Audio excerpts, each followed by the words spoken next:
बाबा जी और हुजूर जी की प्यारी साध संगत जी, राधा स्वामी जी संगत जी, आज 19 सितंबर की शाम 4 बजे से बाबा जी का इस महीने का तीसरा भंडारा शुरू हो चुका है, जो कि अगले 3 दिन तक चलेगा। शाम ठीक 4 बजे बाबा जी मंच पर आए और संगत के साथ सवाल जवाब का सिलसिला शुरू हुआ। लेकिन आज का दिन कुछ खास ही रहा। राधा स्वामी जी, आप जी से विनती है कि चैनल पर नए हैं तो प्लीज चैनल को सब्सक्राइब करें और कमेंट में राधा स्वामी जी जरूर लिखिए। जी, माहौल तब और मजेदार हो गया जब एक शख्स ने हिम्मत करके बाबा जी से कह दिया, बाबा जी मैं तो आपको कोर्ट में पेश करवा दूंगा। तो बाबा जी ने भी पूछ लिया कि कौन सी कोर्ट में पेश करवाओगे।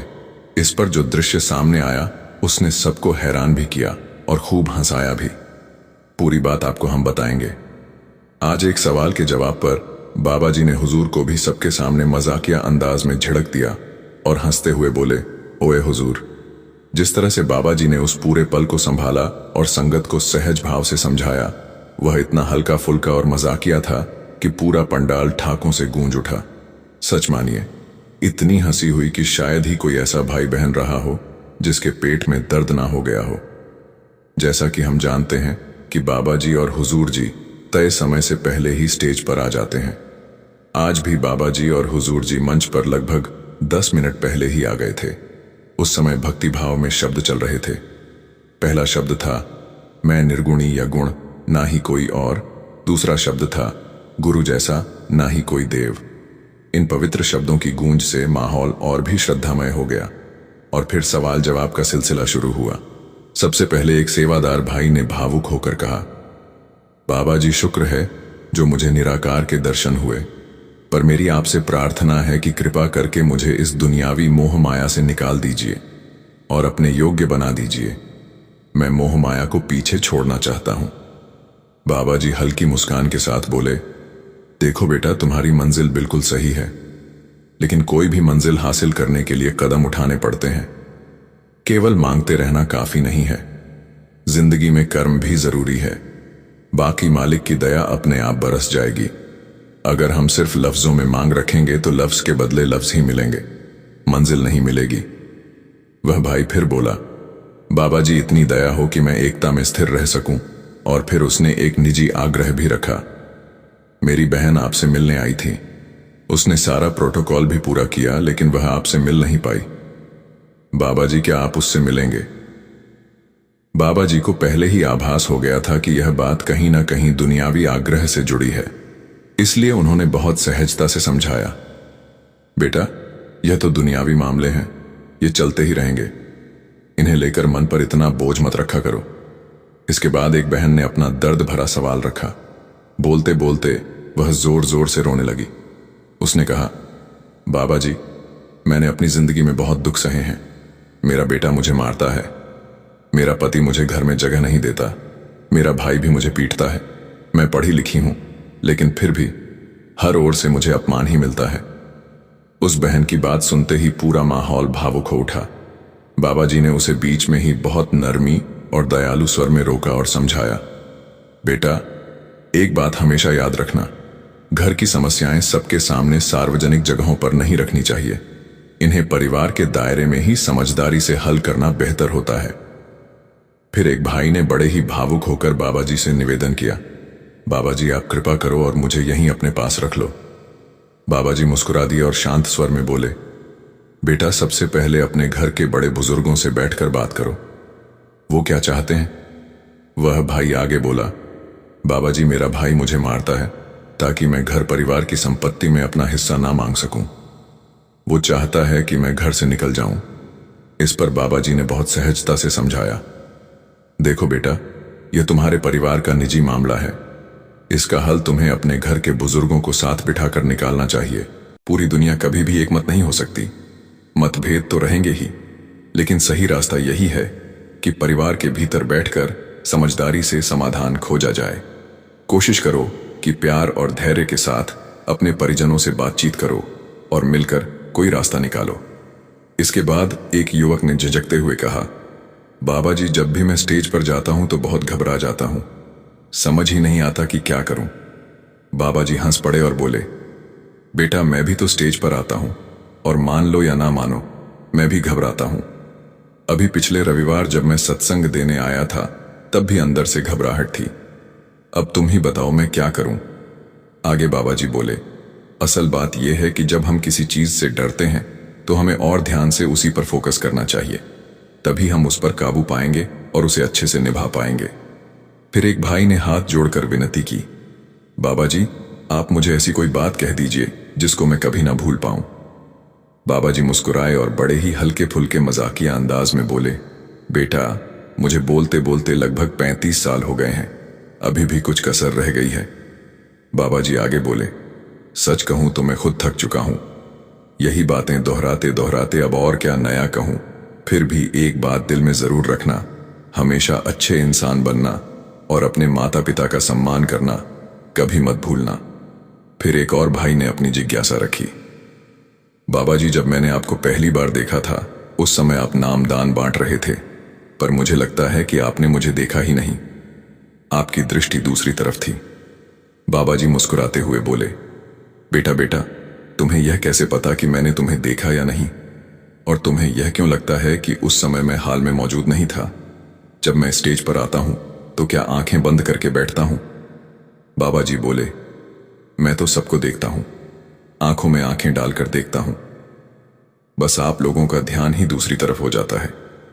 फिर वही भाई बोला, बाबा जी अब मैं 23 साल का हो गया हूं, लेकिन फिर भी मुझ में बचपना है। मैं सत्संग सुनता तो हूं लेकिन बात समझ में नहीं आती। बाबा जी ने बड़े प्यार से कहा, बेटा शायद मेरी समझाने में कोई कमी रह गई होगी। यह कहकर बाबा जी ने स्माइल दी। इसके बाद एक भाई ने प्रश्न किया, बाबा जी मैं अब जवान हो गया हूं, एक बेटे के रूप में मेरी जिम्मेदारी क्या बनती है। बाबा जी ने सहज शब्दों में उत्तर दिया, बेटा तुम्हारे माता पिता ने तुम्हें पाला पोसा है, तुम्हें बड़ा बनाया है, अब तुम्हारी बारी है। तुम्हारा पहला फर्ज यही है कि तुम अपने पैरों पर खड़े हो और अपने माँ बाप का ख्याल रखो। फिर उसी भाई ने अगला सवाल पूछा, बाबा जी मैं ऐसे मोड़ पर खड़ा हूं जहां रिश्तों के वादे टूट जाते हैं, ऐसी स्थिति में मुझे क्या करना चाहिए। बाबा जी ने बहुत गहराई से समझाया, देखो बेटा हमें समाज में रहना है, दूसरों के साथ निभाना भी है, लेकिन इसका मतलब यह नहीं कि अपने सिद्धांतों की कुर्बानी दे दो। अगर हम हर हाल में अड़ जाएं और बहुत कठोर हो जाए तो हमारा अपना मन भी हमें छोड़ देगा। याद रखो हम दूसरों को वही बांट सकते हैं जो हमारे भीतर है, इसलिए अपने भीतर प्रेम और सच्चाई को बनाए रखो, पर हां अपने सिद्धांतों का त्याग कभी मत करना।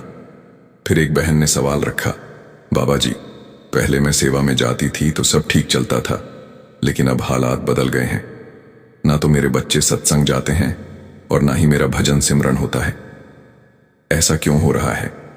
बाबा जी ने बड़े स्नेह से समझाया, बेटा घर के अंदर सबसे बड़ा फर्ज माता पिता का होता है।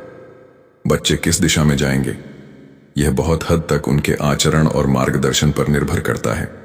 जब तक वे छोटे होते हैं तब तक आप उन्हें संभाल सकते हो, लेकिन जैसे जैसे वे बड़े होते जाते हैं उन पर जबरदस्ती नहीं की जा सकती, फिर उन्हें अपने जीवन के फैसले खुद लेने पड़ते हैं। वही बहन फिर बोली, बाबा जी मुझे बहुत टेंशन रहती है, मेरा तनाव दिन ब दिन बढ़ता जा रहा है, मुझे बहुत घबराहट होती है। इस पर बाबा जी मुस्कुराए और हंसते हुए पंजाबी कहावत सुनाई, आ बैल मुझे मार। फिर समझाते हुए कहा, इंसान की आदत ही कुछ ऐसी है कि अगर उसे कोई चिंता ना भी हो तो भी वह चिंता ढूंढ ही लेता है। असली समस्या यह है कि हम मन के पीछे चलते रहते हैं और उलझते जाते हैं। हमें इन चिंताओं में नहीं पड़ना चाहिए। बेहतर है कि हर बात मालिक पर छोड़ दें और मन को शांत रखें। उस भाई ने एक और सवाल रखा, बाबा जी जब हम किसी से प्यार करते हैं, चाहे वह आप हो, हमारे माता पिता हो या कोई और, तो कई बार ऐसा लगता है कि सामने वाला हमें प्यार नहीं करता। ऐसा क्यों होता है? यानी जिसको हम प्रेम करते हैं उसी से दूरी क्यों आ जाती है? बाबा जी ने बहुत गहरी बात समझाई। देखो बेटा, जुदाई के बिना प्रेम का असली अनुभव ही महसूस नहीं होता। तड़प तब पैदा होती है जब दूरी आती है, और वही तड़प इंसान के भीतर कदर की भावना जगाती है। अगर कोई चीज आसानी से और हर समय मिलती रहे तो कुछ समय बाद हम उसकी अहमियत भूल जाते हैं। असल में दूरी ही हमें यह एहसास दिलाती है कि हमारे लिए कौन कितना कीमती है। फिर एक भाई ने कहा, बाबा जी मुझे माफ कर देना, मैं आपकी लाज नहीं रख पाया, अब आप ही मेरी लाज रख लेना। बाबा जी ने बहुत करुणा और प्यार से समझाया, बेटा इस संसार में हम सब इसलिए आए हैं क्योंकि हम में गुण भी हैं और अवगुण भी। मालिक ने हमें यह जीवन दिया है ताकि हम अपनी गलतियों से सबक लेकर आगे बढ़ें। यही अवसर है खुद को सुधारने का, इसीलिए अपनी गलती से सीखना है और आगे बढ़ना है। वो भाई फिर बोला, बाबा जी मुझे इतनी हिम्मत दीजिए कि मैं आपके सामने खड़ा हो पाऊं। मेरी अंतिम तमन्ना यही है कि आप हमेशा मेरे अंग संग बने रहें। मैंने सुना है कि मुर्शिद सब कुछ कर सकते हैं, क्या यह सच है? बाबा जी मुस्कुराए और बड़े ही सहज अंदाज में बोले, हाँ बेटा, यह सच है कि मुर्शिद सब कुछ कर सकता है, लेकिन असली सवाल यह है कि क्या तुम उसे संभाल भी पाओगे? क्या तुमने अपने आप को इतना तैयार और सक्षम बनाया है कि वह सब कुछ तुम्हें सौंप दे और तुम संभाल लो? इस बात पर वो भाई चुप हो गया। फिर बाबा जी ने कृष्ण भगवान का एक प्रसंग सुनाया। कृष्ण जी के समय में एक शिष्य ने उनसे पूछा, आप सब कुछ कर सकते हैं तो फिर सब जीवों को एक ही पल में सचखंड क्यों नहीं भेज देते? उसी समय उधर से एक सूअर गुजर रहा था। कृष्ण जी ने उस शिष्य से कहा, इस सूअर को सचखंड भेज दो। जब सूअर से पूछा कि तू सचखंड जाएगा, तो सूअर ने जवाब दिया, नहीं, वहां तो गंदगी ही नहीं मिलेगी, मुझे तो यहीं रहना है, मुझे तो गंदगी पसंद है। इसके बाद बाबा जी ने उस भाई को समझाया, बेटा हम भी तो अक्सर यही करते हैं, हम मालिक से बार बार दुनियावी चीजें ही मांगते हैं। मालिक निश्चित रूप से सब कुछ कर सकता है, लेकिन सवाल यह है कि क्या हम सचमुच वही चाहते हैं जो हमारी आत्मा के लिए जरूरी है, या फिर हम बस उसी में उलझे रहते हैं जो इस दुनिया से जुड़ा हुआ है। फिर एक भाई हाथ जोड़कर बोला, बाबा जी मेरी गलतियां माफ कर दो, मेरे पापों को क्षमा कर दो, मैं जन्म मरण के चक्कर में नहीं पड़ना चाहता, मुझे चौआली से बचा लो। मैं चाहता हूं कि मैं आपके साथ सचखंड जाऊं। अगर ऐसा ना भी हो सके तो कम से कम आप मुझे माफ कर देना। बाबा जी ने बेहद सरलता से कहा, बेटा आना जाना हमारे हाथ में नहीं है, यह मालिक के हुक्म से होता है। जब वह सही समय समझेगा वह खुद तुम्हें बुला लेगा। हमारा काम केवल इतना है कि हम उसके फैसले को स्वीकार करें और उस पर विश्वास बनाए रखें। फिर उसी भाई ने प्रार्थना की, बाबा जी मुझ पर इतनी मेहर कीजिए कि मैं रोजाना 2.5 घंटे सिमरन कर पाऊं। बाबा जी ने मुस्कुराकर समझाया, बेटा लफ्जों में मांगने से कुछ नहीं मिलेगा, रोज बैठने की कोशिश करो। मेहनत तुम्हें करनी है और कृपा मालिक खुद करेगा। सिर्फ ये सोच लेने से कि सब कुछ बाबा ही कर देगा तो इससे काम नहीं चलेगा। बाबा ने अपना काम करना है और आपने अपनी तरफ से पूरा यत्न करना भी उतना ही जरूरी है। फिर एक भाई ने बड़े प्यार से सवाल किया, बाबा जी जब सिकंदरपुर भंडारे के लिए जाते हैं तो आप हमेशा रतिया सेंटर से होकर गुजरते तो जरूर हैं, पर हमारे सेंटर में रुकते क्यों नहीं? आप तो सीधे आगे निकल जाते हो। बाबा जी ने मुस्कुराते हुए कहा, बेटा मैं रतिया भी आता हूं, वहीं से होकर ही जाता हूं। वह भाई फिर बोला, बाबा जी पर हमारे सेंटर पर आप ठहरते ही नहीं। बाबा जी ने समझाया, सोचकर देखो बेटा, अगर मैं रतिया में ही रुक जाऊं तो सिकंदरपुर कैसे पहुंचूंगा? ब्यास से सिकंदरपुर तक रास्ते में कितने ही सेंटर आते हैं। अगर हर जगह ठहरने लगूं तो मंजिल तक पहुंचना ही मुश्किल हो जाएगा। फिर उस भाई ने आग्रह किया, बाबा जी हमारी छोटी सी इच्छा तो आप पूरी कर ही दीजिए।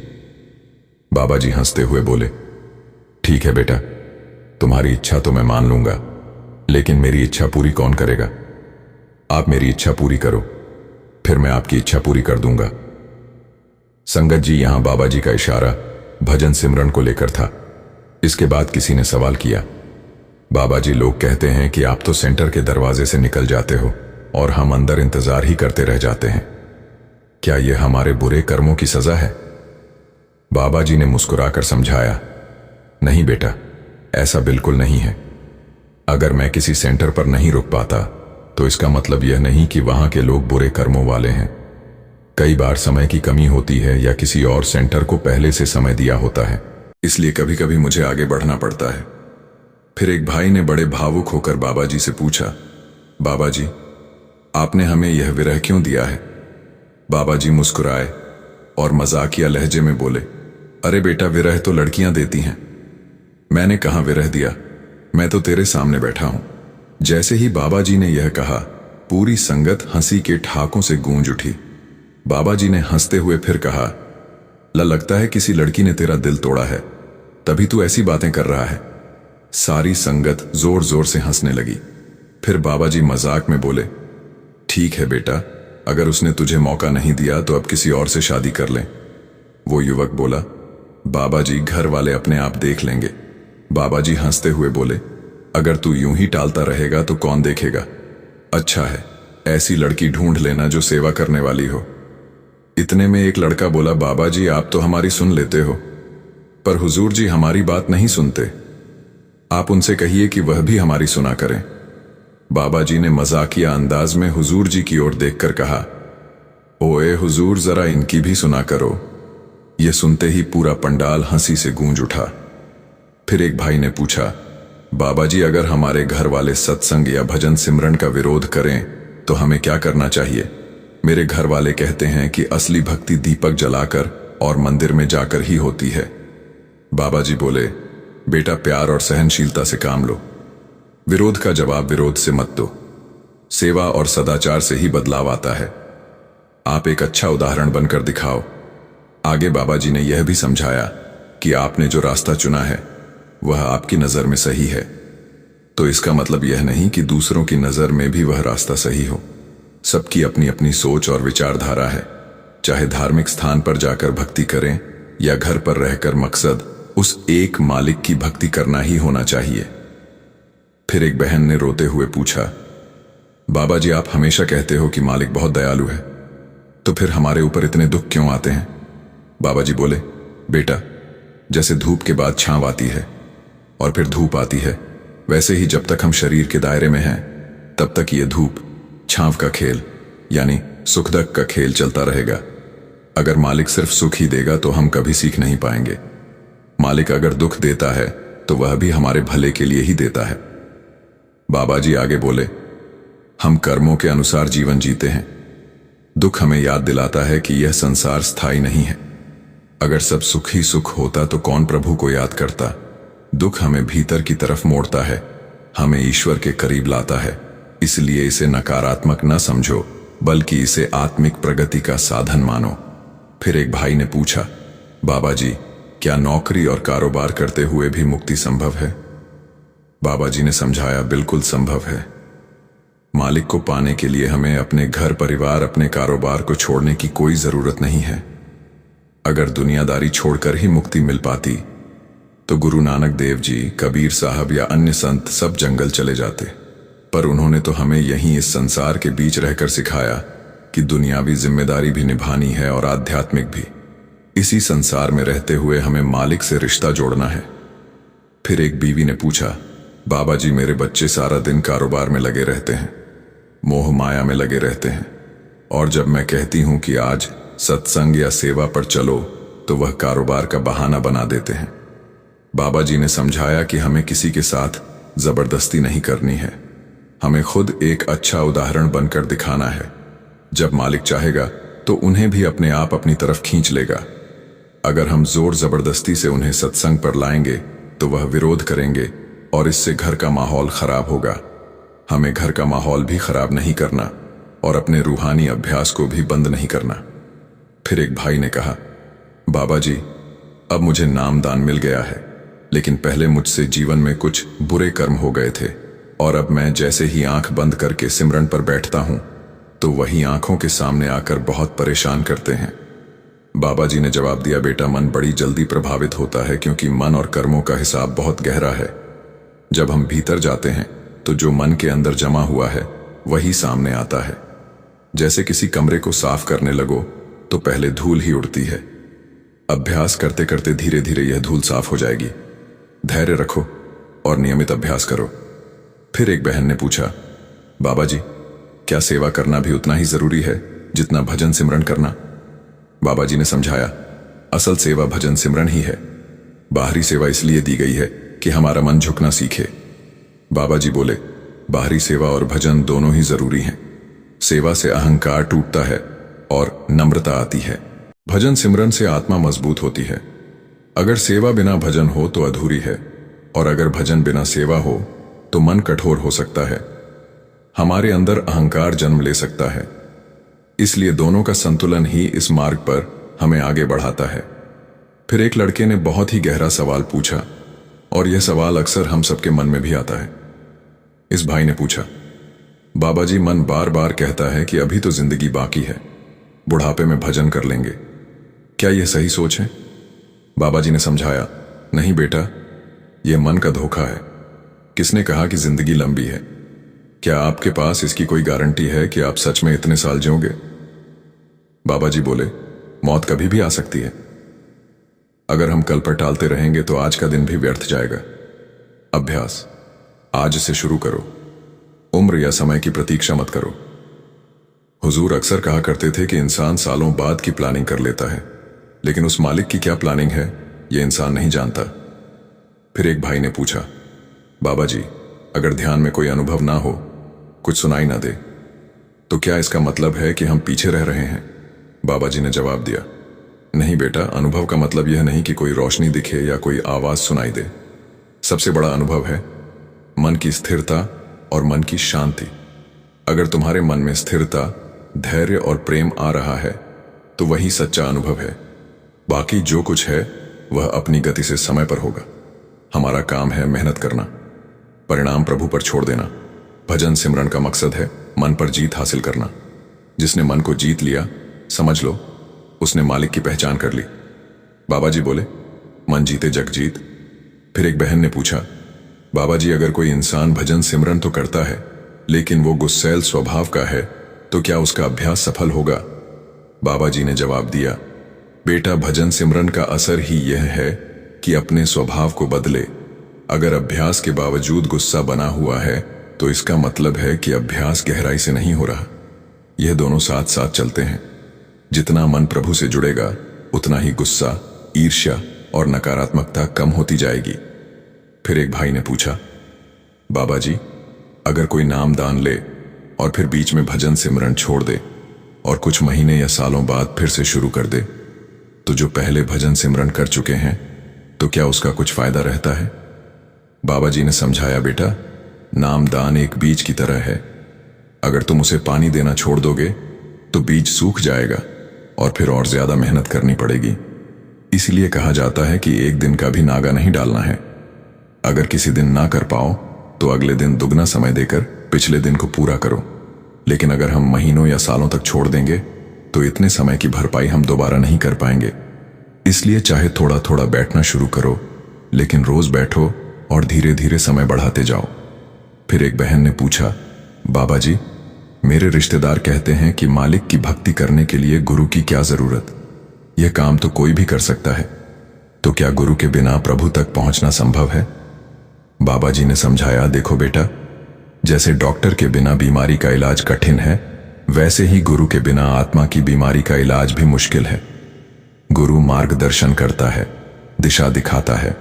गुरु खुद मंजिल नहीं है, पर वह हमें मंजिल तक पहुंचने का साधन है।